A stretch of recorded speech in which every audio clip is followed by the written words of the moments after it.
Welcome back to the deep dive. Today we are opening up a really fascinating set of sources.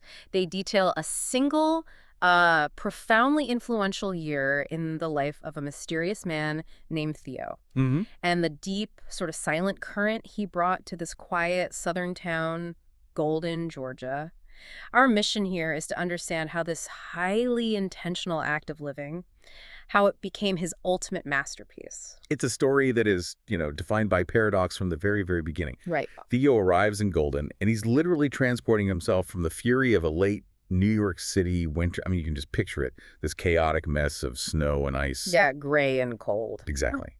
He comes via private jet, then a long drive in a Lincoln Town car, and he lands straight into the gentle warmth of a Georgia springtime. He just arrives where the azaleas are already blooming in, like purple and pink, and the air is soft. That's such an immediate, profound sensory shift, isn't it? He's exchanging the high-pressure, high-art, cold isolation of New York for the slow, saturated warmth of the South. Totally.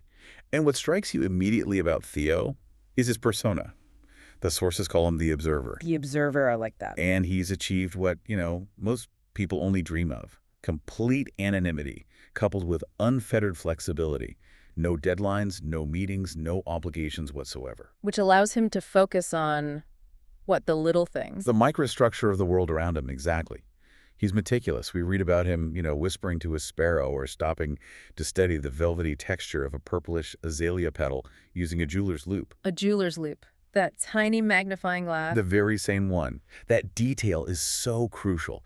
It tells you his mind is constantly seeking intricacy, finding the sublime in the minutiae that are, invisible to the naked eye.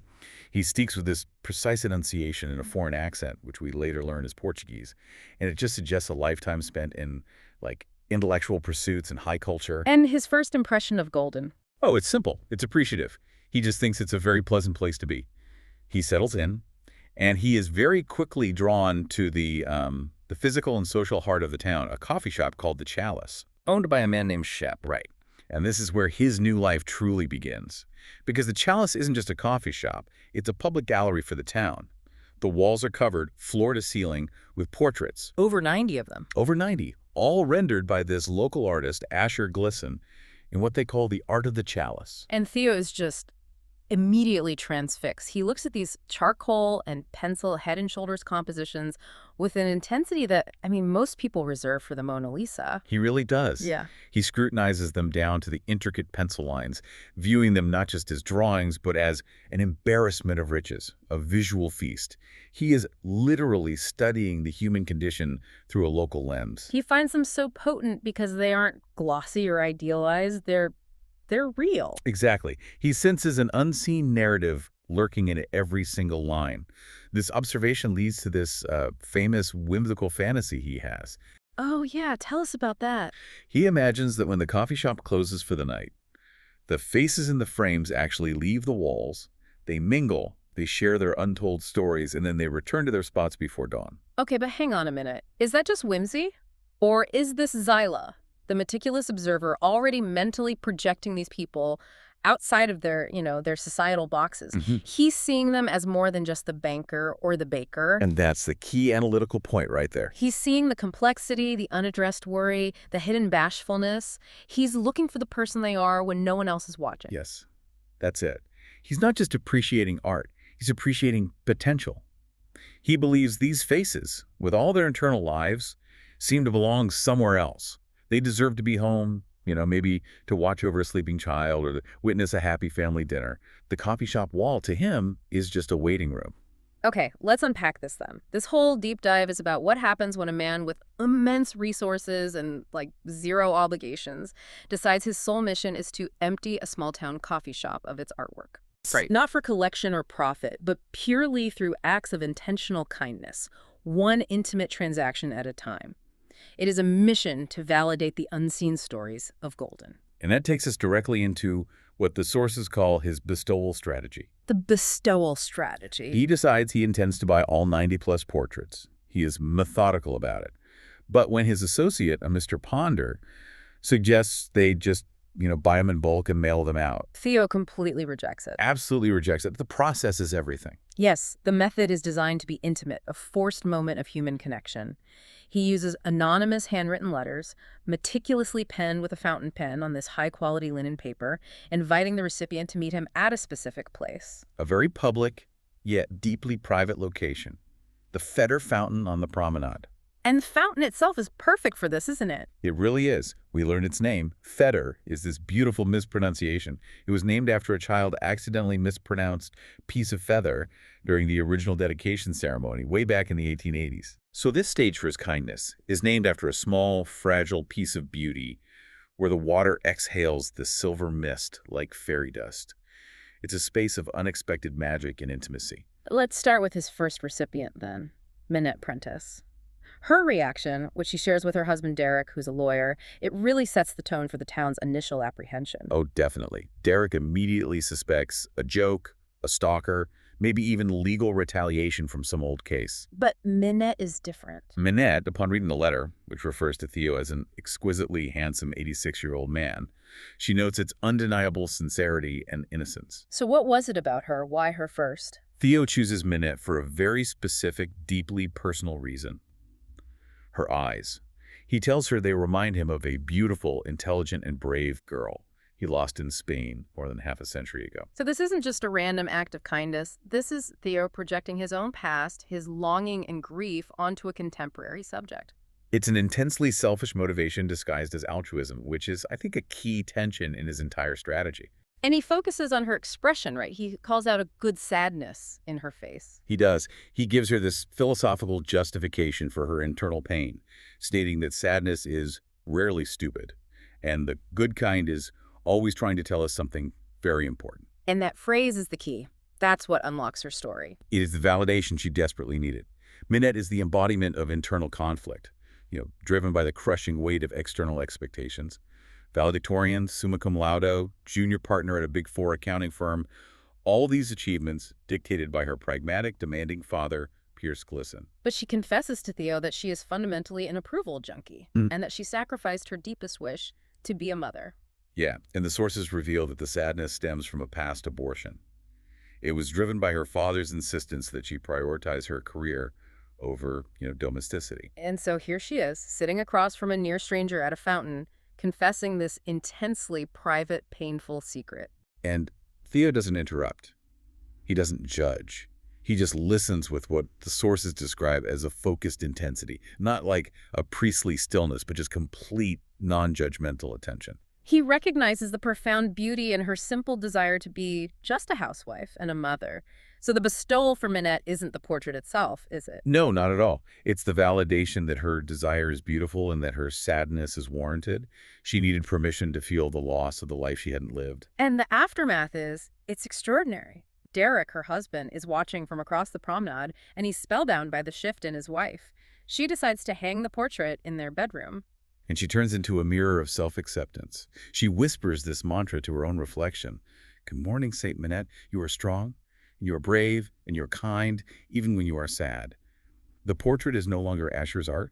It's become her armor. So if Minette represented the validation of sort of internal professional class pain, Theo's focus shifts next to Kendrick Whitaker. Yeah, examining the dignity found in relentless external hardship. Kendrick, the night shift custodian at the university, is living paycheck to paycheck and dealing with just immense emotional stress. And his initial reaction to the portrait is pure skepticism. Caution. He treats the wrapped gift like a venomous snake. He's conditioned by a street wisdom that says, and this is a quote, never to take a bag or a box or a bottle from someone without first knowing with total certainty what was in it. Theo has to overcome that deep, justified wariness. And Kendrick's life is consumed by caring for his young daughter, Lamisha, who they call Scooby. Right. She was severely injured in a car wreck that took her mother's life. Now she requires frequent hospitalizations, surgeries for her leg. Theo asks about her, and he is just fully engaged, standing with his hands in his pockets, gazing steadily at this young father, recognizing the fierce devotion Kendrick has. And the story takes a really pivotal turn later, doesn't it? It shows the exponential ripple effect of Theo's initial kindness. Kendrick has to attend the court proceedings for the man who caused the wreck, a Mr. Mendez. A man who is an undocumented bricklayer from Guatemala. He's small, terrified, handcuffed, needing a translator in the courtroom. And what's fascinating is the source of the accident itself. It's heartbreaking. Mr. Mendez risked returning to the U.S. solely to care for his own 8-year-old daughter, who lives in Fincher County and is sick with cancer. He was driving tired, exhausted, and he fell asleep at the wheel. The instant Kendrick hears this, the man ceases to be a monster. He becomes a mirror. He is motivated by the exact same fierce parental love that Kendrick has for Lamisha. And this realization is life-altering for Kendrick. He knows the crushing pressure of the system firsthand, having been jailed 18 months prior for something he insists he didn't do. He's an easy mark for injustice. So suddenly, that empathy compels him to act. He meets with the state's counsel, who just happens to be Derek Prentice, Minette's husband. Wow, the connections. Right. And he insists that Mr. Mendez has already paid a high price. He takes the stand and he speaks for leniency, driven not only by his own compassion, but also by Lamisha's worry about the little man. So Theo gave Kendrick a small wrapped gift, but in response, Kendrick gave an act of profound systemic forgiveness. The portrait initiated a moral shift that reached into the court system. And ultimately, as we'll see later, it affected both families in a huge way. Okay, so moving on to Ellen Theo's next project in what you could call human restoration. She is the forlorn sight Theo often observes late at night by the fountain, always near her bike, which she calls the noble invention. She's homeless, often singing softly a lullaby, a hymn, or perhaps a fado. We have to pause on that word, fado. It's a traditional, highly expressive Portuguese song genre. Right, it's often about fate, sorrow, longing, resignation, the complex tragedy of life. The fact that Theo, a Portuguese man, recognizes this feeling in her singing, even if she's just humming, it immediately connects her plight to his own culture, his own grief. And Theo is just undeterred by the obvious psychological barriers. Her agitation, her sudden tangential non sequiturs, her mental landmines. He shows the kind of persistence that only a person with infinite time and a very specific intention can maintain. And, eventually, she trusts him. Her trust unlocks a truly tragic story, doesn't it? Centered around loss in Charleston, a difficult birth, being institutionalized, and the loss of her baby girl, Willa Francesca, through what she bitterly calls kidnapping by bureaucracy. The state took her child, and she carries the physical proof of that loss. A locket with floral etching in frosted gold, and inside, a tiny lock of Willa's blonde hair. But despite her circumstances, Theo discovers she is profoundly literate. She's referencing William Saroyan's story, Rescue the Perishing, and mourning the children's classic, The Scarlet Ibis, because it will, and this is her quote, "boo-rake your heart." Theo recognizes her depth. He says she's kind of like crooked people, profound in her simplicity. And it's Theo who decides Ellen needs not charity, but purpose. He encourages her shift from this troubled soul to an artist and an entrepreneur. He does, and she takes him on this memorable bicycle tour of the Riverwalk, the same site where she used to camp in a tent. And Theo, this octogenarian artist, is just delighted. He's nearly taking his hands off the handlebars, feeling like a boy in Portugal again. And the tour is incredibly specific. She shows him native bird nests, including a kingfisher burrow dug into the dirt bank. She reveals she has named the red-winged black bird chicks in one nest, Theo, Rio, which is river in Spanish and ibis. She has embraced him fully into her fragile, beautiful world. And she shares her side project with him, featherwood art. Decorative pieces made from found feathers. Theo recognizes this natural, found art form immediately. He sketches a logo for her on his linen paper, a small feather, and the words Oxbow Featherwood, and he encourages her to sell her work. This is Theo investing in the unseen potential of the marginalized. He's providing not a handout, but a blueprint for self-dignity. Our final case study brings us to Simone Lavoie, the cellist.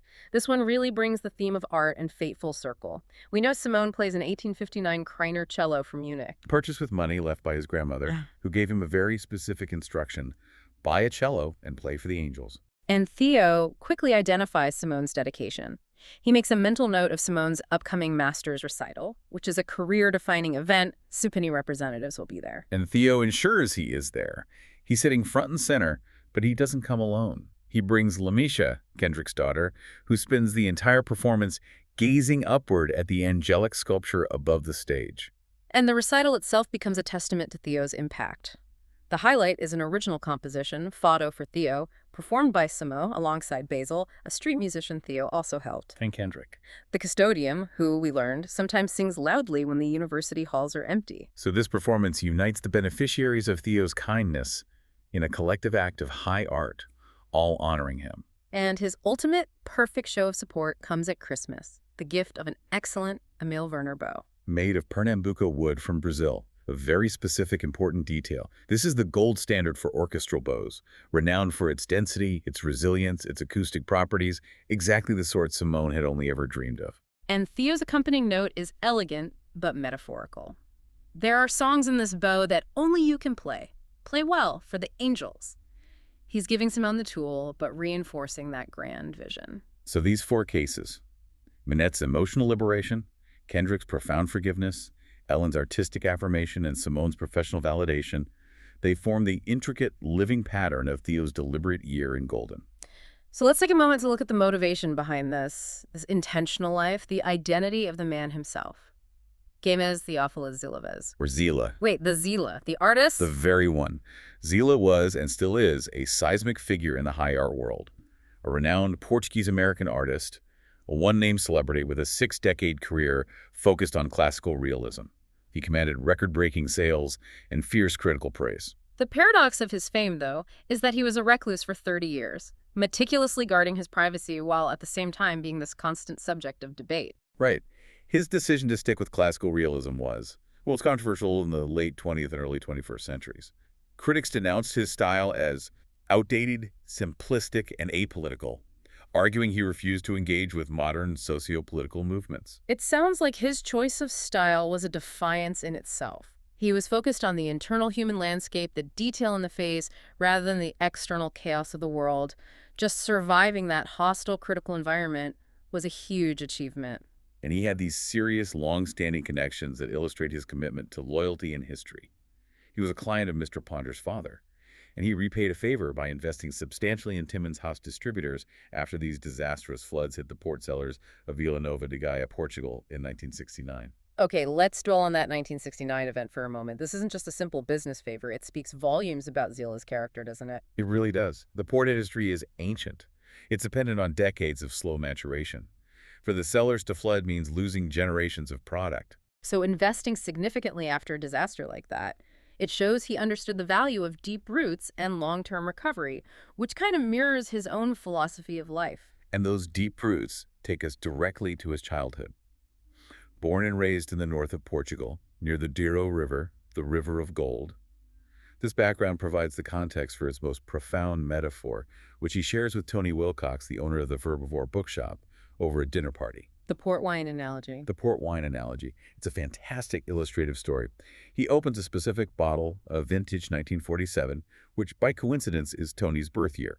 And Theo explains the grueling process of making true vintage port wine. Right. He describes how the vine roots must grow in stony, difficult ground, emphasizing that ease doesn't produce quality. Then the shears must cut deep when harvesting, which implies painful sacrifice.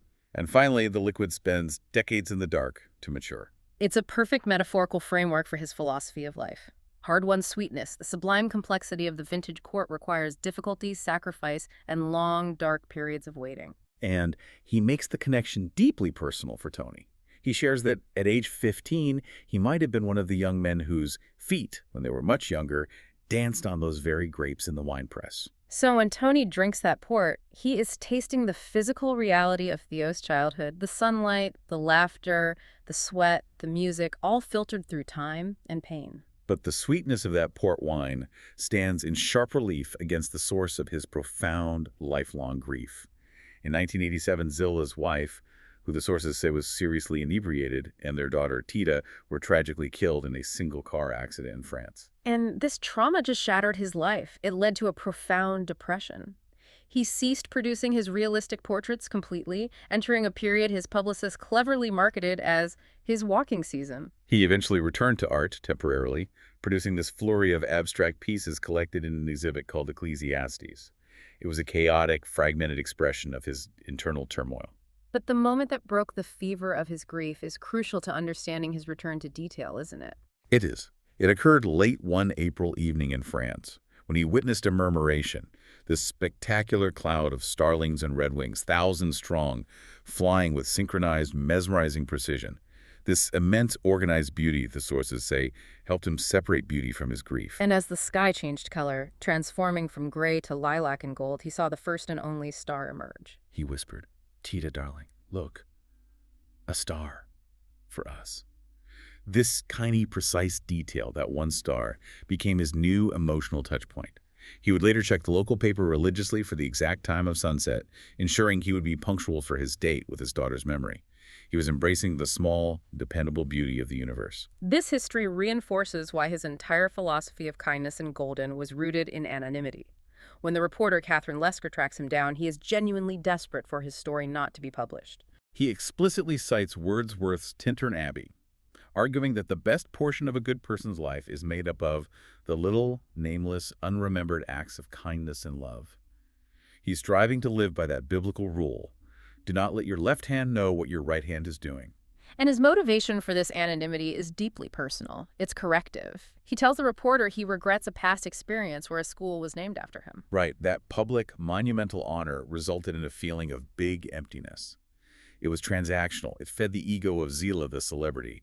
The anonymous bestowals in Golden, by contrast, bring him a deep, almost selfish happiness. He is, in effect, reversing a lifetime of celebrity and self-worship through the simple, hidden act of gifting portraits. He is trading the grand, empty gesture for the small, heartfelt connection. And his capacity for simple human connection, for just holding space for immense pain, is nowhere more apparent than with Tony Wilcox, the gruff but friendly owner of the Verbivore bookshop. Tony is a Vietnam vet. He served in the 1st Infantry during the traumatic 1968 Tet Offensive.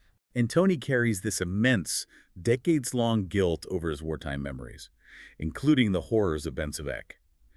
Theo just sits there, with focused intensity, allowing Tony to drink almost an entire bottle of brandy and confess the trauma, the jungle, the mud, the napalm, and the instantaneous death of a friend right next to him. And Theo doesn't offer advice or therapy or judgment. He simply offers a safe space.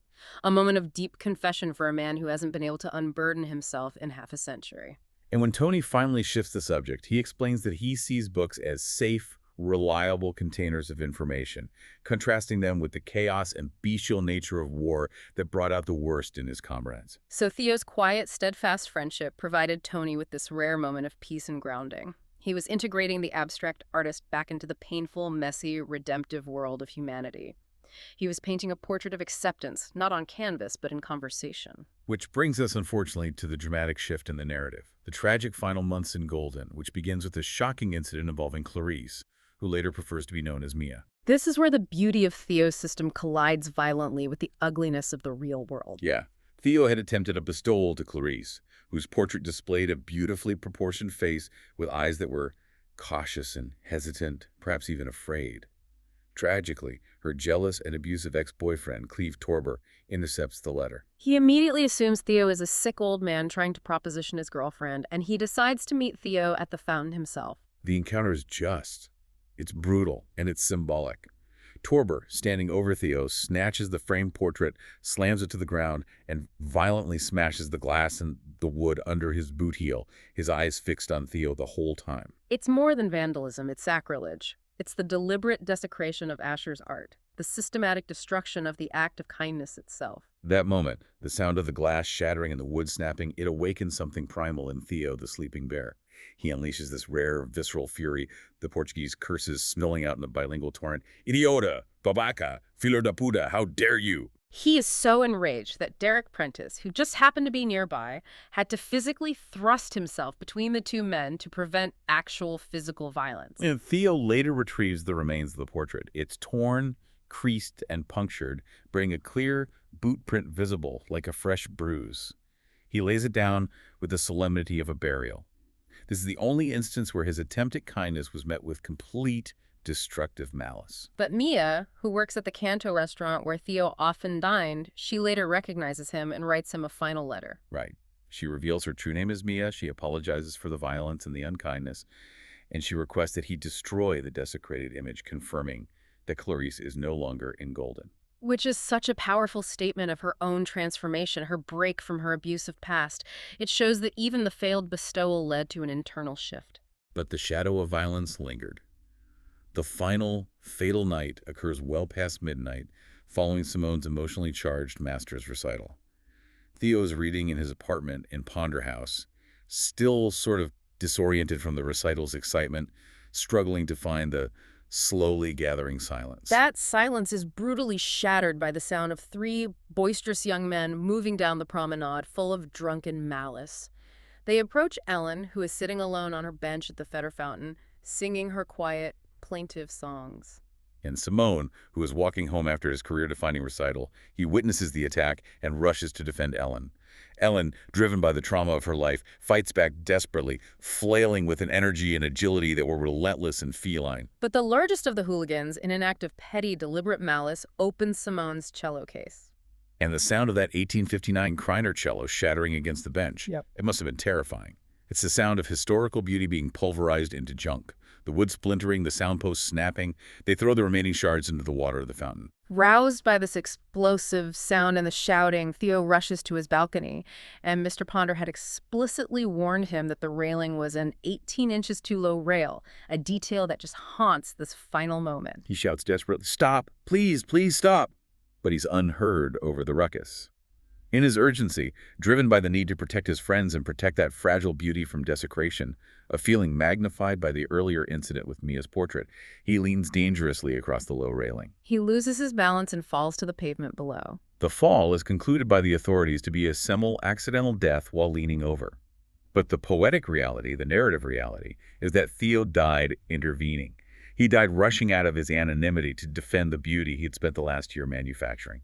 And Simone finds his crumpled body and the pool of blood just moments later. News spreads like wildfire the next morning. The world learns that the quiet, mysterious benefactor Theo is, in fact, the world-famous recluse, Zila. The irony is absolutely tragic, yet profound.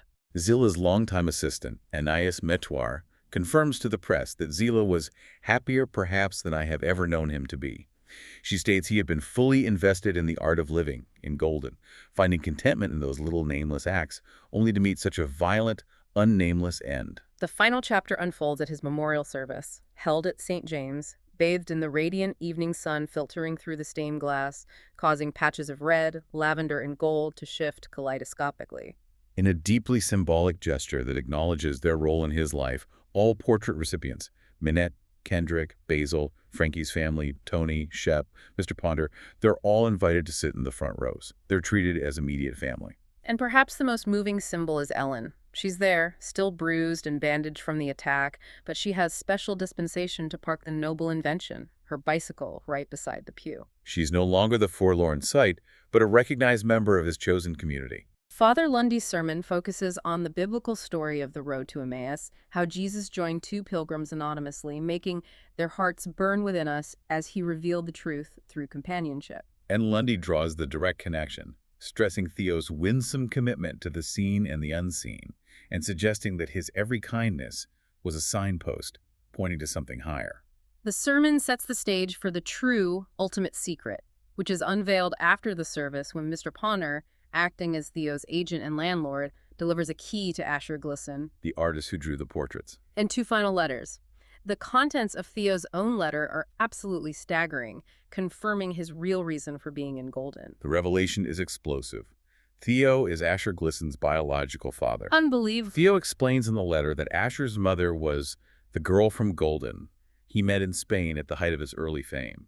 She was the true love of his life, his superior, but his arrogance and his enslavement to the idol of fame drove her away. And it wasn't a casual romance. Not at all. He returns the opal necklace the evening of Biscopo, which he identifies as Zila's pledge to marry her. It was a serious commitment. Asher's mother, finding herself pregnant with Zila's child, returned home, marrying quickly to a very good and gracious man, Asher's father, who knew she was pregnant. So Theo only came to Golden after receiving a letter from her years ago, informing him of his son and begging him never to write or contact her to protect their new life. He spent a year observing his own son, anonymously purchasing his son's work and investing in the lives surrounding him, unable to bridge that gap until after his own death.